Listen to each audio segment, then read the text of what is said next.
Hi, it's Seth Godin. Thank you for coming, and thank you for being a freelancer, for caring enough to do that work you do. I love being a freelancer. I've been a freelancer for a long time, and I probably do it for many of the reasons that you do it. The first one is it's a chance to do great work. Not because we're told to do it, but because we can do it.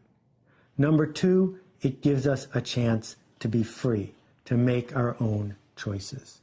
Number three, it makes us responsible for the work we do because we chose to do it. Number four, it lets us make a living by making a difference. And number five, regardless of where we come from, if we choose, it gives us a chance to become a professional. This course is about a very simple idea. Being generic is a choice. If you are generic, a cog in the system, you will always be struggling to get paid fairly, struggling to get new clients, struggling to have the freedom to make a difference. But if you choose to turn pro, to work your way up the ladder, to do the hard work of being famous to the family, known for what you do, trusted, when you choose to do these things, reject the idea of being generic, as difficult as that is. When you do those things, then you are fulfilling your potential as a freelancer.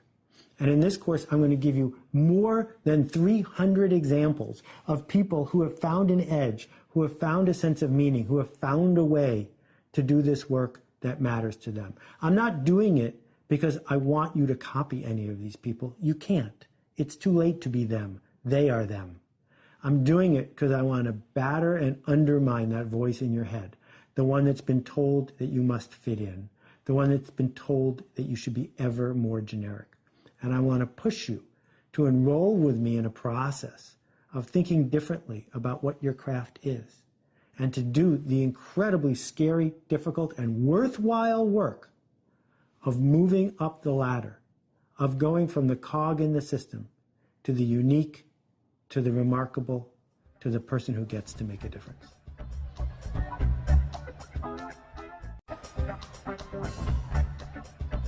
A freelancer is a warrior without a king. Somebody who can step up and say, this is what I do, and I didn't have to get a job to do it. I started my work seriously as a freelancer in 1986. I left a really good job at Spinnaker Software to move to New York, get married, and start my career as a freelancer.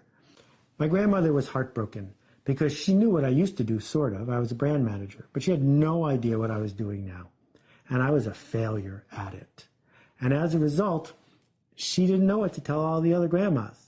Well, shortly before I left my job at Spinnaker Software, I was fortunate enough to have been profiled in Playboy magazine. It was the Women of Mensa issue, in case you want to look it up, but I was wearing all of my clothes. She bought a copy of this and left it on her coffee table. And people would come over and say, Fash, what's that? Why do you have Playboy? And she'd say, oh, that's my grandson. He's a freelancer. And over the next year, when I was so struggling, at least she had the Playboy magazine to turn to. I got 900 rejections in a row that year. I made very little. I made macaroni and cheese for dinner, and that was about it. My uncle took pity on me and hooked me up to do a 50-page spreadsheet for a corporation that was buying a chain of nursing homes. And I found myself visiting nursing homes, a 26-year-old spending time walking up and down the halls, building a spreadsheet I didn't understand about a deal I didn't care about for a client I didn't like. And in that moment, I realized that being a freelancer wasn't worth it if all I was going to do was wait for someone to tell me what to do. On that day, I decided to stop being a generic MBA who would solve a problem if you could just describe it to him and do it for $1 less than anyone else.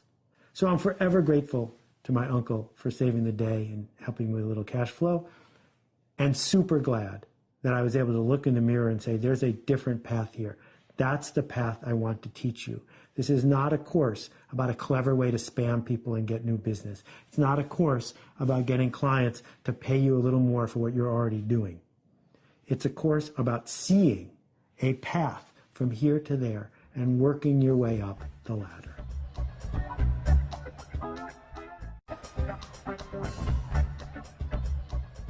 To work your way up the ladder, there are 4 steps. The first one is you need to see what other people are doing. Number 2, you need to model it, to imagine what it would be like if you were doing it. Number 3 is once you've modeled several of these behaviors, choose one. I could be like that. I'm not willing to be like that. I could model myself after this person, but not that person. And then number 4, build what you need. It's not just there to be taken. These are assets, assets that we acquire over time, assets that we earn because we seek them out and we invest in them. The good news is you don't have to do it full time, not right now. You can start part-time.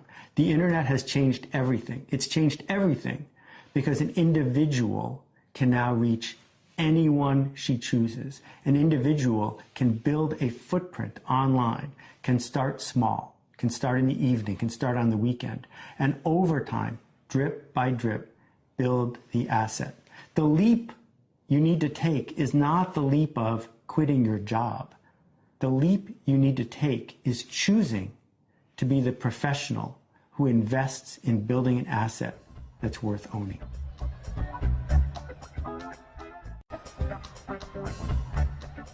There's a braid that you're going to be weaving together as you build your career. It's a braid that includes, and I'm going to read this to you because it's worth getting it all right.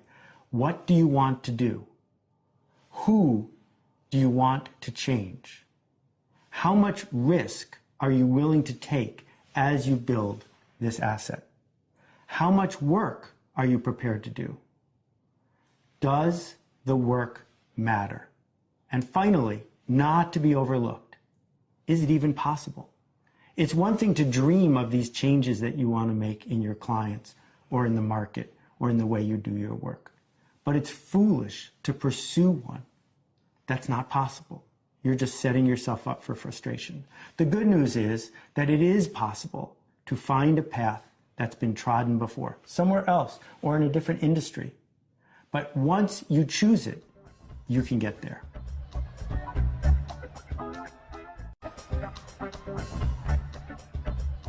So there are 5 kinds of freelancing.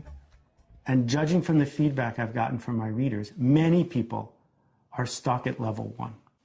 Level 1 is what I call the Mechanical Turk. The Mechanical Turk is a service offered by Amazon where someone can put up a job, a really trivial job, and anyone who's willing to work for 10 cents a click can get the job. Mechanical Turk work is working for Uber, right? When someone gets in an Uber, no one cares who's driving the Uber. If you're a good enough Uber driver, you're done. The good news about being a Mechanical Turk kind of freelancer is you never have to worry about any marketing. You never have to worry about how you get your next gig. It shows up. A middleman brings you the gig. The bad news is you are generic. You are a cog in a system that's run by somebody else. Our entire goal in this program is to figure out how to get you from level 1, the Mechanical Turk, the person who says you can pick anyone and I'm anyone, and take you to the next level and the next level and the next level. So level 2, I call the handyman. The handyman gets the gig because she's handy. Right around the corner, the easiest one, the one to grab. Now, there's an advantage to being a handyman if there are lots of people around you who need what you do, right? That if you are the only wedding photographer within 10 miles, you're handy. So you're going to get the gig for that reason and that reason alone. But you can do better than that. Level 3 is the craftsman. The craftsman is somebody who has invested enough in the craft that they're demonstrably a little better than the next person. And so the person who's shopping around, the business or the consumer who's looking for a freelancer says, well, I pick you because you're a little better. The 4th level is to be unique. To be unique is a whole different game. To be unique is the one and only, the one who will be bragged about by name, the one who will be asked for by name. And you are correct. It is difficult to be the one who is unique, but it is worth it. And then level 5 is remarkable. Level 5 is the connector. Level 5 is the person who does work that we must talk about. He does work, she does work that stands out merely because it is worth talking about. It is not better than spec. It is so far forward that it has a name unto itself, right? So you have to decide, are you someone who does a job or are you a brand? And what it means to be a brand is to make promises that stand for something that are unique, right? So if we think about going all the way back to the first level, the Mechanical Turk, we go on Craigslist and we type in, I want to move, or man with a van, and there are 100 people listed. Or we think about this new app called Favor, where you, with a few clicks, you can send someone to the nearest Subway to wait in line, buy you a veggie sub, and bring it to you for $5. Now, $5 is nothing to sneeze at for 15 minutes worth of work, but it's not a profession. What you are is a cog in a machine waiting for the next person to come up, right? That when you work for an ad agency, and the ad agency has a big Rolodex, and they call on somebody who's ever next in the rotation to do very specific work that anyone can do, you're always going to be without power. And so I want to challenge you to think about these 5 levels, think about where you want to be, and what cost, what payment you're willing to make to work your way up to the level of unmistakable. Srini Rao has coined the term unmistakable to mean the work of somebody where we can tell it was them, where we can talk about it to each other and say, only this person could have made it. So how can we tell if you are doing unmistakable work?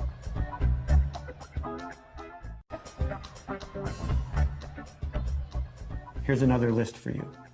Question number 1. If you outsourced your work to someone else and didn't tell me, the client, would I be able to tell? Question number 2.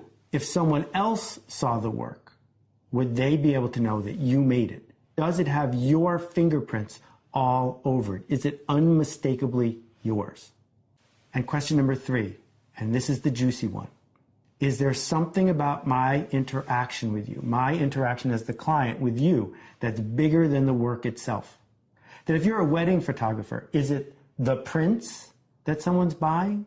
Or is it the interactions the bride had with you the entire time that they're actually paying for? Because those interactions are far easier to build in a discernible way than merely saying, I can prove my photographs are better than their photographs.